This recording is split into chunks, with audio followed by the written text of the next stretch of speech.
Hello everyone, welcome to the next video. आज के इस वीडियो में हम लोग डिस्कस करने वाले about the best trading strategy. अभी जो बेस्ट ट्रेडिंग स्ट्रैटेजी है, इसके अंदर दो चीजें हैं। First thing is multiple time frame analysis, जो हमने ऑलरेडी कर लिया है प्रीवियस वाले वीडियो में। और जो सेकंड चीज है वो है कन्फ्लुएंस ट्रेडिंग, जो हम लोग इस वीडियो में कवर अप करने वाले हैं। ठीक है, इस वीडियो में हम लोग देखेंगे कि कैसे हम लोग कन्फ्लुएंस ट्रेडिंग और मल्टीपल टाइम फ्रेम एनालिसिस को कंबाइन करके बेस्ट ट्रेडिंग स्ट्रैटेजी बना सकते हैं। ठीक है, एंड उस ट्रेडिंग स्ट्रेटेजी में स्टॉप लॉस क्या होगा और टारगेट क्या होगा वो भी हम लोग देख लेंगे इसी वीडियो में। ठीक है, so let me just share my screen with you all. So ये मैंने अपना स्क्रीन शेयर ऑन कर लिया है।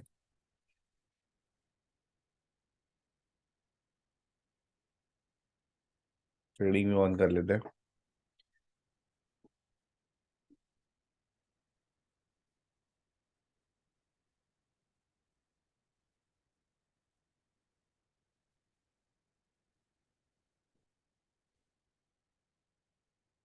जैसे कि आप देख सकते हो, अभी मार्केट तो ऑन है फिलहाल, but analysis mostly of market में करना चाहिए, मैंने ऑलरेडी बताया हुआ है। तो अगर आप बिगिनर हो तो ऑफ मार्केट में ही ये सब चीज़ें करना। अगर आप इंटरमीडिएट लेवल पे आ चुके हो, काफ़ी टाइम से प्रैक्टिस कर रहे हो, तब जाके आप ये सब चीज़ों को लाइव मार्केट में भी कर सकते हो। ठीक है, सो सबसे पहले मल्टीपल टाइम फ्रेम एनालिसिस को समझो कि यूज़ किया है हमने। और हाईएस्ट टाइम फ्रेम जो होता है उस पर हमने क्या किया है, समझो कि लेवल ऑलरेडी ड्रॉ कर रखे हैं। ठीक है, समझो कि ये मेरा लेवल है हाईएस्ट टाइम फ्रेम पे। ठीक है, ये मैंने लेवल ड्रॉ कर लिया है। लोवेस्ट टाइम फ्रेम पे हमें क्या देखना होता है, हमें देखना होता है वहां पर चार्ट पैटर्न कोई बन रहा है क्या। तो समझो कि लोअर टाइम फ्रेम पे एक चार्ट पैटर्न बना हुआ था, वो भी हमने समझो कि बना लिया। ठीक है, और फिर लोवेस्ट टाइम फ्रेम पे एंट्री लेनी होती है। तो लोवेस्ट टाइम फ्रेम पे समझो कि आगे हम लोग समझो कि लोवेस्ट टाइम फ्रेम पे है अभी। नाउ लोवेस्ट टाइम फ्रेम पे हमें क्या करना है, एंट्री लेना है। ठीक है, कब? सीधी सी बात है, यहाँ पे कब एंट्री होगी हमारी, जब यहाँ पे ब्रेकआउट आएगा तो। ठीक है, नाउ इसे कॉन्फ्लुएंस ट्रेडिंग कब कहा जाएगा, जब यहाँ पे मल्टीपल चीजों एक साथ क्या उसे बोलते हैं, जस्टिफिकेशन दे रही है, एक साथ उसका प्रूफ दे रही है, एक साथ मैसेज दे रही है कि चलो बाय कर लो। ठीक है, यहाँ पे सिर्फ ब्रेकआउट आने से बाय नहीं करना है, मल्टीपल चीजों का कंफर्मेशन मिलेगा तो ही बाय करना है। तो अभी और एक्स्ट्रा क्या मल्टीपल चीजों का कंफर्मेशन यहाँ पे मिल सकता है, वो ध्यान देते हैं। ठीक है, समझो कि चार्ट कुछ इस तरीके से बना हुआ था, जो मैंने ऑलरेडी बताया नहीं है, बट अभी एज्यूम कर लो कि जो कैंडल्स है, कैंडल्स ने कुछ इस तरीके का चार्ट वगैरह बना रखा था। ठीक है, अब यहाँ पे अगर हम लोग ध्यान से देखेंगे तो यहाँ पे एक ट्रेंड लाइन बनाई जा सकती है टॉप से। एक यहाँ पे ट्रेंड लाइन बनाई जा सकती है टॉप से। ठीक है, तो इट मींस अगर इस बार ब्रेकआउट आता है तो दो दो चीजों का ब्रेकआउट आएगा। इस डब्ल्यू पैटर्न का भी ब्रेकआउट आएगा, एज वेल एज ये जो ट्रेंड लाइन है इसका भी ब्रेकआउट आएगा। मतलब कंफर्मेशन मिल गया, दो बार कंफर्मेशन मिल गया, दो चीजों का यहाँ पे ब्रेकआउट हो रहा है। ठीक है, अब एज्यूम करते हैं कि समझो कि फिलहाल अपन ने इंडिकेटर वाला सेक्शन तो नहीं किया हुआ है। ठीक है, बट लेट्स एज्यूम कि इंडिकेटर नाम की कोई चीज है। ठीक है, लेट्स अज्यूम कि इंडिकेटर नाम की कोई चीज है, और वो इंडिकेटर को हम लोग ने यूज किया है। और सेम यही जोन पे कोई इंपॉर्टेंट इंडिकेटर बता रहा है कि यहाँ पे रेजिस्टेंस है। समझो कि कोई यही जोन पे कोई इंपॉर्टेंट इंडिकेटर ने बता दिया कि क्या है इधर, रेजिस्टेंस। इससे मैं समझो कि ड्रॉ कर लेता हूँ, समझो कि इंडिकेटर के थ्रू मिला है। इसका कलर चेंज कर लेते हैं, लेट्स से इसका कलर है येलो। ठीक है, तो येलो इज फॉर इंडिकेटर, जो इंडिकेटर से मिला। ठीक है, ये जो ग्रीन वाला ट्रेंड लाइन है, ठीक है, ये भी रेजिस्टेंस बता रहा है, येलो वाला भी रेजिस्टेंस बता रहा है इस जोन को। और डब्ल्यू पैटर्न का नेकलाइन जो है वो भी बता रहा है कि ये जो जोन है वो क्या है, वो एक इंपॉर्टेंट रेजिस्टेंस है। तो ये जोन जो है, इसको बोल सकते हैं कि ये है कन्फ्लुएंस जोन। ये क्या है, ये कन्फ्लुएंस जोन है। ठीक है, मल्टीपल कंफर्मेशन हम लोग को मिल चुका है, इंडिकेटर से भी मिल गया, ट्रेंड लाइन से भी मिल गया, और इस नेकलाइन से भी मिल गया। तो यहां पर अगर ब्रेकआउट आता है तो वो मल्टीपल चीजों का ब्रेकआउट रहेगा, वो मल्टीपल चीजों का ब्रेकआउट रहेगा, और बहुत ही स्ट्रांग ब्रेकआउट यहां पर हो सकता है। ठीक है, ये बहुत ही अच्छा कंफर्मेशन होता है। इसी को हम लोग कॉन्फ्लुएंस बोलते हैं। जैसे कि हम लोग देख सकते हैं कि हम लोग ने तीन चीजों का कॉन्फ्लुएंस देखा। किसका किसका? इस ट्रेंड लाइन का कॉन्फ्लुएंस देखा, इस नेकलाइन का कॉन्फ्लुएंस देखा, और ये इंडिकेटर जिसने रेजिस्टेंस बताया था उसका भी कॉन्फ्लुएंस देख लिया। ठीक है, तो कॉन्फ्लुएंस ऐसा होता है कि मल्टीपल चीजें जो सपोर्ट या रेजिस्टेंस बता रही थी वो एक ही पॉइंट पे आकर अगर मीट करती है और वहीं से हमें कोई अपॉर्चुनिटी मिलती है, ठीक है, तो वो कॉन्फ्लुएंस वाली अपॉर्चुनिटी होती है। और वैसे टाइप की ट्रेडिंग को हम लोग बोल सकते हैं कॉन्फ्लुएंस ट्रेडिंग। ठीक है, अब जैसे एक और एग्जांपल देखते हैं। समझो कि अभी हम लोग लोवेस्ट टाइम फ्रेम पे जहाँ पे हमें एंट्री लेनी है, वहां पे हमें कुछ ऐसा दिखाई दे रहा है। अगर मैं ट्रेंड लाइन का यूज कर रहा हूँ, अच्छा ट्रेंड लाइन का नहीं, सॉरी, एक काम करते हैं, लोवेस्ट टाइम फ्रेम में सपोर्ट पर हमने क्योंकि ऑलरेडी बना रखा है, तो सपोर्ट समझो हमें ऑलरेडी दिखाई दे रहा है। ठीक है, अब सपोर्ट के आसपास प्राइस आ चुका है, समझो कि कैंडल आ चुकी है और ये ग्रीन कैंडल बन भी गई है, बट हमें डाउट है।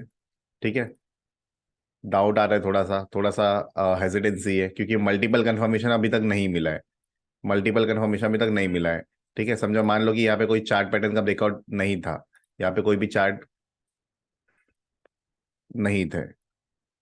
अच्छा, ये बीच में नहीं आ रहा है, जान लो, समझो कि ये ग्रीन कैंडल है, ये इसका ये कहाँ पर प्रेजेंट है? सपोर्ट के आसपास प्रेजेंट है। ठीक है, अब यहाँ पर सेम टाइम पे अगर कोई और चीजों का कन्फ्लुएंस मिल जाए तो ये एक स्ट्रॉन्ग जोन बन जाएगा। फिलहाल ज्यादा स्ट्रॉन्ग जोन नहीं दिखाई दे रहा है, बट कोई और चीज का अगर कन्फ्लुएंस मिल जाए तो ये स्ट्रॉन्ग जोन मिल जाएगा। ठीक है, लेट्स से कि हमने कोई इंडिकेटर को यूज किया और वो इंडिकेटर ने बताया कि ये जो जोन है ये एक इंपॉर्टेंट सपोर्ट जोन है। ठीक है, तो अभी आप देख सकते हो कि दो चीजों ने बताया कि ये सपोर्ट है। ठीक है, एक जो हमने लेवल्स बनाए थे हाईएस्ट टाइम फ्रेम पे, उसने बताया कि ये एक सपोर्ट जोन है। ठीक है, फिर उसके बाद जो इंडिकेटर है उसने भी बता दिया कि एक सपोर्ट जोन है। ठीक है, और समझो कि एक ट्रेंड लाइन थी, ट्रेंड लाइन भी बता रही थी कि ये एक सपोर्ट जोन है। समझो कि कोई ट्रेंड लाइन भी गई हुई थी, वो भी बता रही थी कि ये सपोर्ट जोन है। अगेन तीन तीन चीजों का कन्फ्लुएंस हो गया है। ठीक है, दो चीज का हुआ कन्फ्लुएंस तो भी चलता है, तीन का हुआ तो वेल एंड गुड और अच्छी बात है। जितना ज्यादा कन्फ्लुएंस उतना ज्यादा अपॉर्चुनिटी बोल सकते हो, उतना अच्छा कंफर्मेशन रहेगा, उतना अच्छी अपॉर्चुनिटी होगी। ठीक है, तो यहाँ पे ये जो ग्रीन कैंडल है ये बहुत ही अच्छा सपोर्ट जोन पे मिल रहा है, तो यहाँ पे हम लोग ट्रेड ले सकते हैं, यहाँ पे इसे बाय किया जा सकता है, इसे हम लोग खरीद सकते हैं। ठीक है, स्टॉप लॉस वैसे तो अभी तक डिटेल पे नहीं पढ़ा है हमने, बट स्टॉप लॉस यहाँ पे इस सपोर्ट जोन के नीचे होना चाहिए। याद रखना, जब कभी भी हम लोग कोई चीज को बाय कर रहे हैं तो स्टॉप लॉस जो है वो सपोर्ट के नीचे रखना पड़ता है। स्टॉप लॉस कभी भी हमें बड़े लॉस से बचा सकता है। ठीक है, तो ये चीज याद रखना अभी के लिए बस, कि स्टॉप लॉस जो है वो सपोर्ट के नीचे रखना है, यहां से हम लोग इसको बाय कर सकते हैं। नेक्स्ट टारगेट, या तो टारगेट क्या होगा वो कैसे मालूम पड़ेगा? ठीक है, वो चार्ट देखना पड़ेगा। चार्ट में आपको जो कोई भी इमीडिएट में रेजिस्टेंस दिखाई दे रहा है that will be our resistance. ठीक है, जो हम लोग को इमीडिएट रेजिस्टेंस दिखाई दे रहा है, सबसे नियरेस्ट वाला, उसको हम लोग बोलेंगे कि वो क्या है? हमारा टारगेट। समझो कि मान लो कि ऐसा था कुछ, ये जो चार्ट है मैंने बना दिया, कुछ ऐसा था। ठीक है, तो ये चार्ट को देखते हुए हम लोग क्या बोल सकते हैं कि यहाँ पे नेक्स्ट रेजिस्टेंस जो है वो समवेयर कहाँ पर है? वो यहाँ पर है। तो ये हमारा टारगेट हो सकता है, ये हमारा टारगेट हो सकता है। ठीक है, ये बस मैं एक एग्जांपल दे रहा हूँ। ठीक है, एग्जांपल पॉइंट ऑफ व्यू से समझो। नेक्स्ट रेजिस्टेंस जो है वो हमारा पहला टारगेट रहेगा, उसके भी ऊपर नेक्स्ट रेजिस्टेंस भी प्रेजेंट है। ठीक है, रेजिस्टेंस सिंगल पॉइंट से भी हो सकता है अगर वहां से रिजेक्शन हुआ है तो। ठीक है, तो यहाँ से भी रिजेक्शन हुआ है, ऊपर जाने की कोशिश की थी पर नीचे आ गया, तो ये भी एक रेजिस्टेंस का जोन है, तो ये भी एक टारगेट बन सकता है। ठीक है, यहाँ तक हम लोग उसके बाय करके होल्ड कर सकते हैं और यहाँ पे आने का वेट कर सकते हैं, जैसे यहाँ पे आएगा वैसे सेल कर देंगे। ठीक है, चाहिए तो थोड़ी क्वांटिटी यहाँ पर सेल कर देंगे, 50% क्वांटिटी, 50% क्वांटिटी सेकेंड वाला टारगेट जो है वहां पर सेल कर देंगे। ठीक है, तो आई होप आपको थोड़ा सा आइडिया मिला कि सपोर्ट जोन के नीचे स्टॉप लॉस रखना है और टारगेट कहाँ पर रखना है वो मालूम पड़ा। कॉन्फ्लुएंस ट्रेडिंग क्या होती है वो आपको समझ में आ गया होगा। ठीक है, और यही जो स्ट्रैटेजी है इसको हम लोग बोलते हैं best trading strategy. Best trading strategy क्यों बोलते हैं? क्योंकि यहाँ पे हम लोग को मल्टीपल चीजों का कंफर्मेशन मिल रहा है। ठीक है, सबसे पहले तो हमने मल्टीपल टाइम फ्रेम एनालिसिस किया। ठीक है, सेकेंडली क्या किया हमने? हमने कॉन्फ्लुएंस किया। कॉन्फ्रेंस जोन बनाए और उस कॉन्फ्रेंस जोन के बेसिस पे हमारी एंट्री हो रही है। ठीक है, कॉन्फ्रेंस जोन जो है वो बहुत ही मैग्नेटिक रहता है, मैग्नेटिक सपोर्ट या मैग्नेटिक रेजिस्टेंस का काम करता है। ठीक है, और वहां पे मोमेंट जो है वहां से वो काफी अच्छी मिलती है, काफी कंफर्मेशन के साथ में मिलती है। ठीक है, एंड जैसे कि मैंने आपको बताया इस एग्जांपल में कि ये हमारा सपोर्ट के नीचे हम लोग स्टॉप लॉस रखेंगे और नेक्स्ट वाला जो रेजिस्टेंस है वो टारगेट रहेगा। ठीक है, उसी तरीके से अगर समझो कि शॉर्ट सेलिंग वाला होता कॉन्सेप्ट, शॉर्ट सेलिंग समय समझो कि हमें शॉर्ट सेलिंग करना होता, उसके लिए भी एक बना लेते कॉन्फ्रेंस। समझो कि multiple time frame analysis already हो गया है और हाईएस्ट टाइम फ्रेम पे है हम लोग। ठीक है, समझो कि highest sorry lowest time frame पे आ गए जहां पे हमें बस एंट्री लेनी है। ठीक है, हमें समझो कि यहाँ पे बस एंट्री लेनी है। ठीक है, अब यहाँ पे कॉन्फ्रेंस ढूंढते हैं।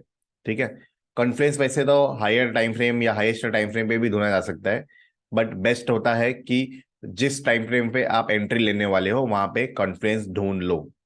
ठीक है, तो लोअर टाइम फ्रेम जो है जहां पे हम लोग को एंट्री लेनी है वहां पे हम लोग कॉन्फ्रेंस ढूंढने की कोशिश कर रहे हैं। ठीक है, समझो कि चार्ट कुछ इस तरीके से बना हुआ है।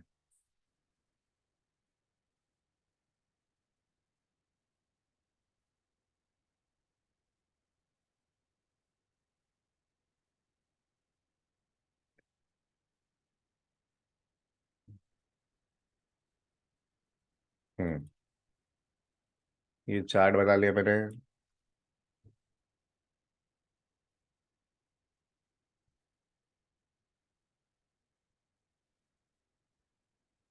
ऑलराइट, तो यहाँ पे हम लोग देख सकते हैं कि जो ट्रेंड लाइन है वो एक रेजिस्टेंस का काम कर रही है। ये जो मैंने ऑरेंज कलर का बनाया है, समझो कि ये मैंने कोई इंडिकेटर यूज किया है और ये इंडिकेटर भी रेजिस्टेंस बता रहा है कि कहाँ कहाँ पर रेजिस्टेंस हो सकता है। ठीक है, एज वेल एज हम लोग एक रेजिस्टेंस को यहाँ पे ड्रॉ भी कर सकते हैं खुद से। तो यहाँ पर मैंने एक रेजिस्टेंस को भी ड्रॉ कर लिया। ठीक है, तो यहाँ पे भी एक रेजिस्टेंस आ गया है। तो तीन तीन रेजिस्टेंस एक सिंगल पॉइंट पे कॉन्फ्लुएंस कर रहे हैं, एक सिंगल जोन में कॉन्फ्लुएंस कर रहे हैं, तो ये एक स्ट्रॉन्ग रेजिस्टेंस जोन हो चुका है। ठीक है, अब यहाँ पे अगर हमें कोई रेड कैंडल मिलता है, कोई बेयरिश कैंडल मिलता है तो हम लोग शॉर्ट कर सकते हैं।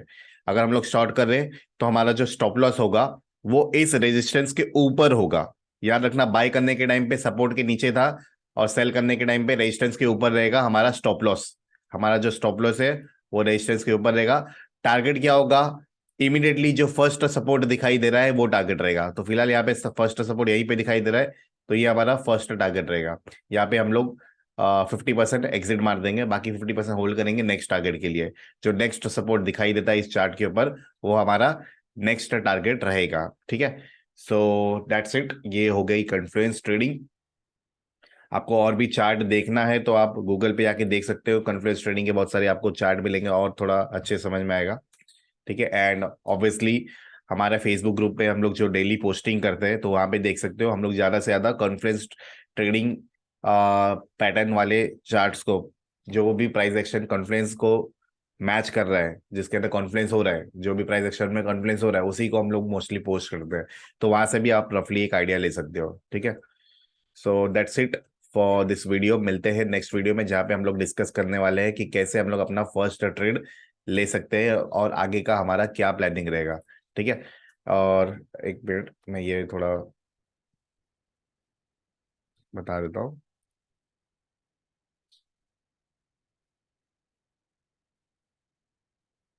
जैसे कि आप देख सकते हो मल्टीपल चीज़ों का कन्फ्लुएंस होना, यहाँ पर आप देख सकते हो। ये ये जो ब्लू लाइन है ये पहले सपोर्ट थी, बाद में ये रेजिस्टेंस बन गई, अब फिर से रेजिस्टेंस बनने के बाद में और ये एक रेजिस्टेंस जोन में है। समझो कि ऊपर से एक ट्रेंड लाइन आ रही है वो भी एक रेजिस्टेंस का काम कर रही है और साथ में एक और लाइन आ रही है और एक वो मान सकते हैं कि वो एक इंडिकेटर है जो हमें रेजिस्टेंस बता रहा है। तो तीन तीन लोगों ने एक सिंगल पॉइंट पे एक सिंगल जोन पे आके कन्फ्लुएंस किया हुआ है और वो एक स्ट्रॉन्ग रेजिस्टेंस जोन बन चुका है। तो वहां पे अगर हम लोग को रेड कैंडल मिलती है तो हम लोग सेल कर सकते हैं। ठीक है, हमारा स्टॉप लॉस ऊपर रखना है, टारगेट नीचे रखना है, फर्स्ट सपोर्ट जो दिखेगा वो हमारा फर्स्ट टारगेट रहेगा। ठीक है, तो इस तरीके से हम लोग फॉलो कर सकते हैं। ठीक है, तो चलिए गाइस मिलते हैं नेक्स्ट वीडियो में। आई होप आपको समझ में आया। कोई भी डाउट होगा तो आप पोस्ट कर सकते हो कमेंट बॉक्स में या ईमेल कर सकते हो, आपको इमीडिएटली आंसर मिल जाएगा। ठीक है, तो see you in the next video. Thank you so much.